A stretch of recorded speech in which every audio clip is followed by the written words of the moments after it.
All right, I'm going to talk about where we would move, and this is a hypothetical, okay? Where we would move if we were given the chance to move overseas and live either permanently or semi-permanently. Where would be my first choices? And I think our first choice, Noelle and I would agree on the first choice.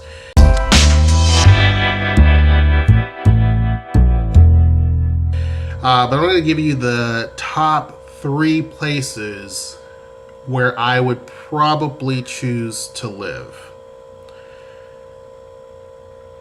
To me, if it's not Seattle area, now I understand some people are not a big fan of Seattle, and that's totally okay. There's some people who are not a fan of the Northeast. They're not a fan of the Midwest. They're definitely not a fan of the South. They're not a fan of a lot of places. So there's no one size fits all when it comes to locations. A lot of people hate it here, and that's totally fine. I get people who say that all the time. Well, I hate it in Seattle. That's cool. I mean, it's not for everybody. Not everybody can stomach it. Just like not everybody can stomach New York City. It's just not cut for certain people. My hometown of 60,000 people. It's not meant for everybody. Including myself. I could never move back there. But each place is different. With that said, this is about where we would want to live outside of the U.S., outside of this area. And I have my 3 choices, okay? Because Hawaii is still in the U.S. If I wasn't living here, Hawaii would probably come in right up there, right even.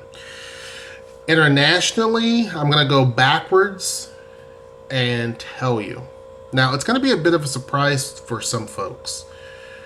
But the number 3 would be Ghana in Africa. The reason for that is, for me, and I don't know if a lot of black people in America know this, but you could technically become a citizen of Ghana pretty easily, right? It's not hard. I mean, you got to go through the processes and everything, but that's not the reason why. For the longest time, back when I was in college, I had a huge fascination with Ghana, and just studied a lot about the country. And economically, it's a pretty strong country, never had any civil wars, had pretty strong leadership, that type of thing. So I looked at that as an option, as far as what I would do. I could probably move to Ghana tomorrow if I wanted to. You know what I mean? If we really wanted to, we could up and leave and go to a country like Ghana. And it's also a country that's relatively safe as well. People have that stereotype that, African countries are poor and they're not safe, and that's absolutely not true. There are some African countries that are more wealthier than some European countries and have even loaned money to European countries that have been in financial difficulty recently. So anyway, but Ghana would be one of those countries. Has a long history that I find very interesting. So yeah, I would say Ghana would be number 3. Number 2, and I think Ghana, going back to that, would also fit well with my family too. Number 2 would be South Korea. Now, I know some people would think, why not number 1? Because Noelle was born there, but she doesn't know anything about South Korea. I mean, she doesn't know anything no. You know what I mean? She was born there, but brought here at 16 months old, so she doesn't really know. Hold on. Okay, I'm back. So the girls were supposed to be outside playing, and I tried to do this video before they came in, but so I had to bribe them with, yeah. So anyhow, South Korea would be number 2, and like I was saying, people would think that it would be number 1 because, Noelle was born there, but no. I think that for us, every country has their issues, but there's a lot of stuff that I've heard that makes me not want to put South Korea in at number 1. Now, whether or not they're true, I can't really say because I never experienced it, because I've never been there. But there's enough people to where I say, okay, yeah, I would definitely visit South Korea. Absolutely. Um, and, hands down, I'd definitely do it. As far as living there, though, it's not my first pick. It's not my first choice. And really, when I look at South Korea and Ghana, it's like this, right? South Korea, Ghana, in terms of, I don't know if you can see this. Okay. It's like that. So there's not a whole lot to put Ghana at number 3 versus number 2. It could be number 2 pretty easily. It's easier to start a business, I think, in Ghana. Culturally, it will be a little bit more accepting of us as a family, I think, than South Korea, et cetera, et cetera. But what I do like about South Korea is just it's a fascinating culture, very modern society, that type of thing. I think getting a job and stuff like that would be ultra hard. Number 1, for me, and it has always been the case, for me, even as far back as when I was like 7 years old, and I went to the library and I saw a book, and I'm like, what language is that? And I pulled the book out and I saw it in English on the front, and I opened the book, and this was illustrations from like the 70s. Now, mind you, I was born in 78, so it's not like, the book was way outdated. It was probably like 70, 71, something like that. But I'm a kid in the 80s at that point looking at this book, and I'm like, wow, this is fascinating. Like, to me, it was cool. So I checked the book out and literally was just blown away, right? Blown away. Even though most of the book I couldn't even understand it because it was written in a different language, but it captured me, right? That country is Japan. Hands down, I would probably move to Japan. Now, does it have its issues? Absolutely. It's got a lot of issues. But like South Korea, it's relatively safe. I would say Japan's probably even safer. But everything about Japan just fascinated me. When it comes to,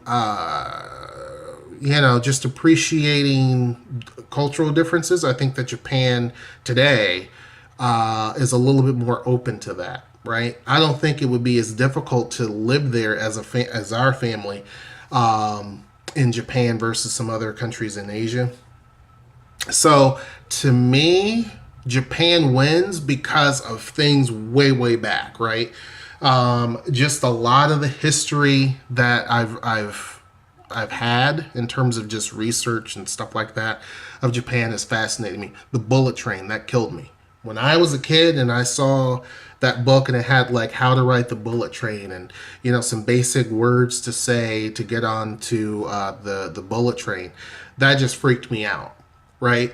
When I went back to the library, probably when I was in middle school, this was like the public library, I purposely checked out a book on Japan and purposely on the bullet train. And I was like, I can't believe this.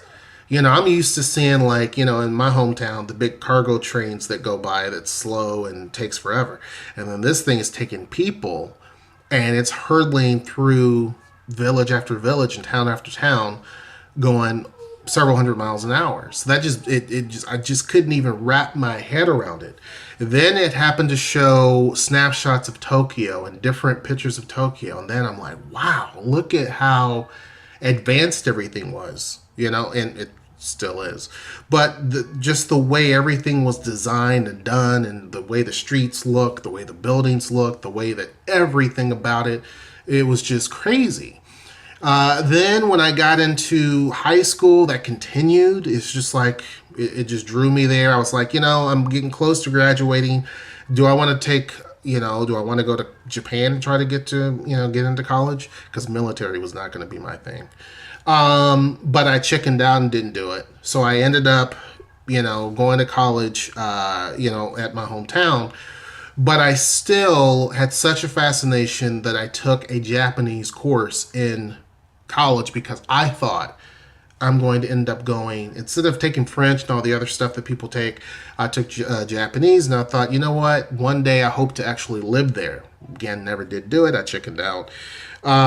But Japan, if that option ever came up to where, you know, that was the case, hands down, I would do it. Like, I would do it tomorrow. I would end up moving to Japan tomorrow if I could. Just everything about it, I like. Now, is it you know, 100% perfect? No. There's many issues. Would there be issues that, you know, we would face? Probably. But I think overall, probably less so than even here.